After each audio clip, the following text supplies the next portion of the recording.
My first price target for Velo in 2025 is 50 cents. And even though nothing I say is financial advice nor a guarantee, the reason why I think so is because I think we're taking a look at a very unique project here that's focused on such a fantastic market. And let me show you what I'm talking about, because when it comes to Velo, it's a blockchain-enabled financial system and decentralized settlement network that is designed to make the transfer of value between one country to another more efficient. Now, quite essentially, even though people may think, okay, this is a bunch of jargon, man, what does this mean? To kind of simplify things down, basically, Velo is focused on cross-border, cost-effective payments and as well as remittances. Now, more specifically, if we take a look at remittances, this right here, I think, is something that's in need of a solution. Because, for instance, let's say I'm working abroad, that, I'm not working in my own home country. Let's say I'm from Japan, right? And I'm working in Australia. And let's say my family is still in Japan and then I'm working in Australia. What's going to happen? I'm probably each month, when I earn income, I'm going to have to send some back to the family, right? That's remittances. So that right there is, of course, something, again, that needs a very efficient solution, because even if we just take a look at Velo, initially, what were they focused on? They were focused on the Southeast Asian region. Now, this right here, I think, is in need of an efficient remittance solution, because if you take a look at it, according to something called BPB, in 2020, this is actually around, nearly 5 years ago at this point. But even besides that, there was nearly 24 million Southeast Asians living outside their country of origin. So could you imagine the remittance that they need there? So clearly, when it comes to Velo, they have their focus in the right area. But even besides that, you take a look at this on a global scale, for instance, because according to Grandview Research, the global digital remittance market is expected to reach over $60 billion by 2030. So yeah, you could only imagine that, right?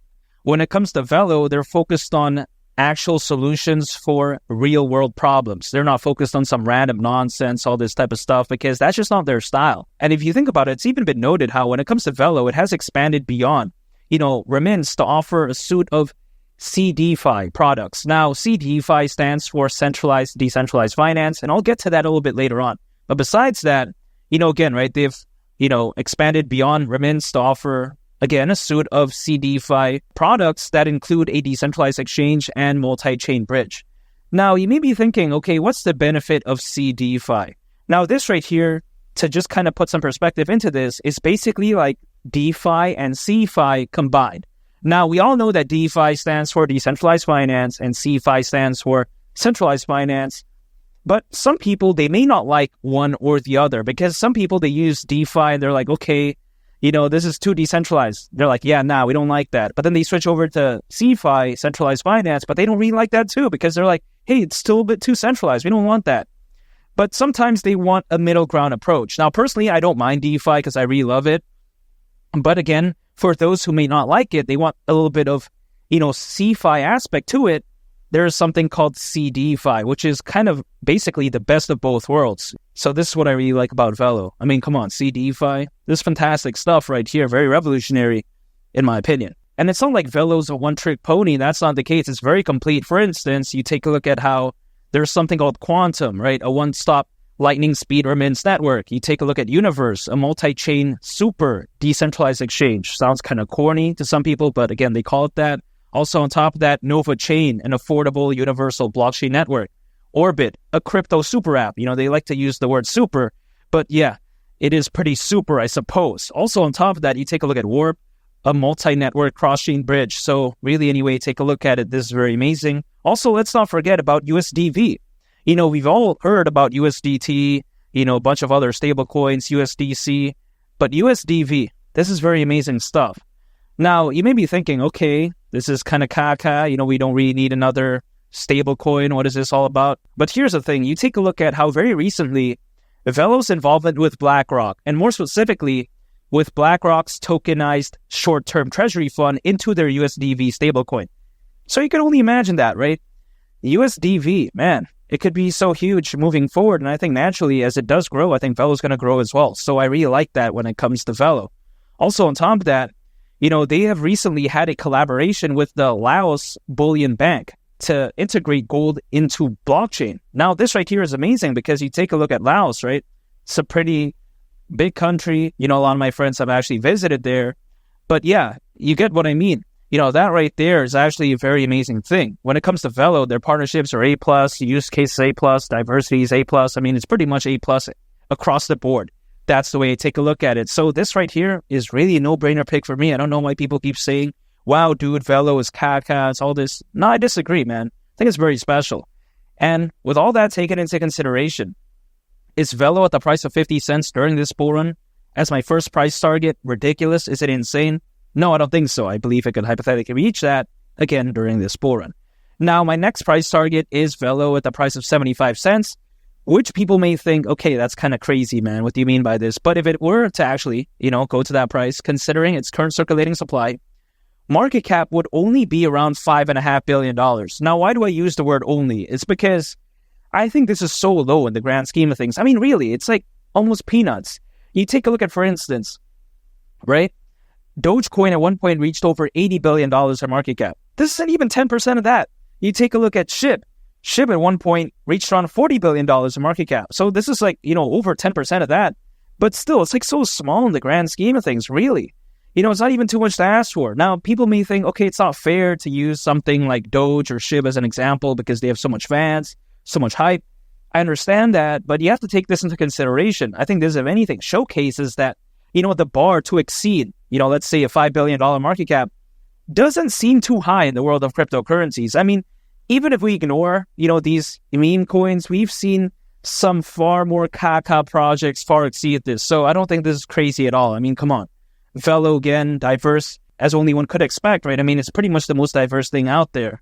I don't think it's too much to ask for. Focus on the right markets, amazing partnerships, at the price of 75 cents, not crazy. Now, my next and final price target is Velo at the price of $1. Now, when I say this, people may think, okay, this sounds kind of a little bit bearish, but I disagree. I mean, come on. $1 is actually over a 58x from here. So it's not bad by any means. But even besides that, to some other people out there who may not like Velo, they may think, okay, this is crazy. But I disagree because, first of all, you take a look at how there are so many bullish factors for Velo during this bull run. You take a look at, for instance, the Bitcoin ETF, the number of institutional investors. That's amazing. Bitcoin going to the price of 100,000, 150,000 during this bull run, that wouldn't be crazy.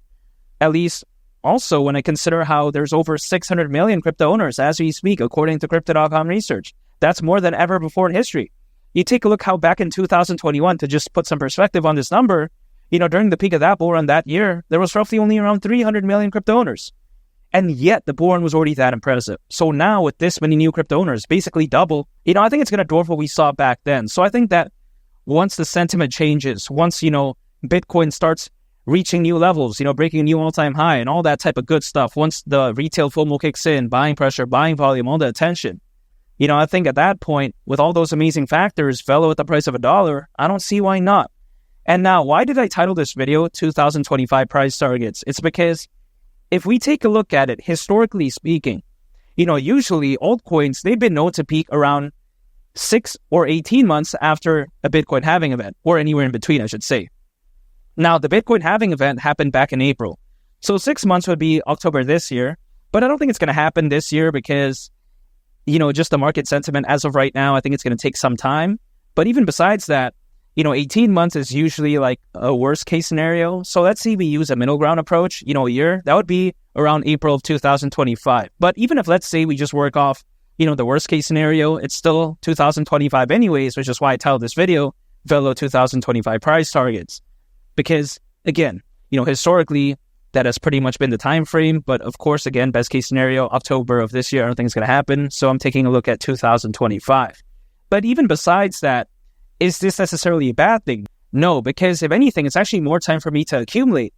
After all, my strategy is dollar cost averaging. So anytime an income I'm acquiring, I'm holding, and I'm just waiting, that's it. I'm not focused on day trading, using leverage, or swing trading when it comes to any cryptocurrency that I own. That's just not my style. I like to keep things simple because, again, I just like to control things that I can control, which is my dedication, my belief, staying consistent, just acquiring, holding, and still studying about the project. Because if I try to focus on, things that I can't control, short-term price movements like every 2 minutes, 2 hours, it's just going to drive me crazy. I don't want that. That's why I like to keep things simple, dollar cost averaging. It's the way to go for me.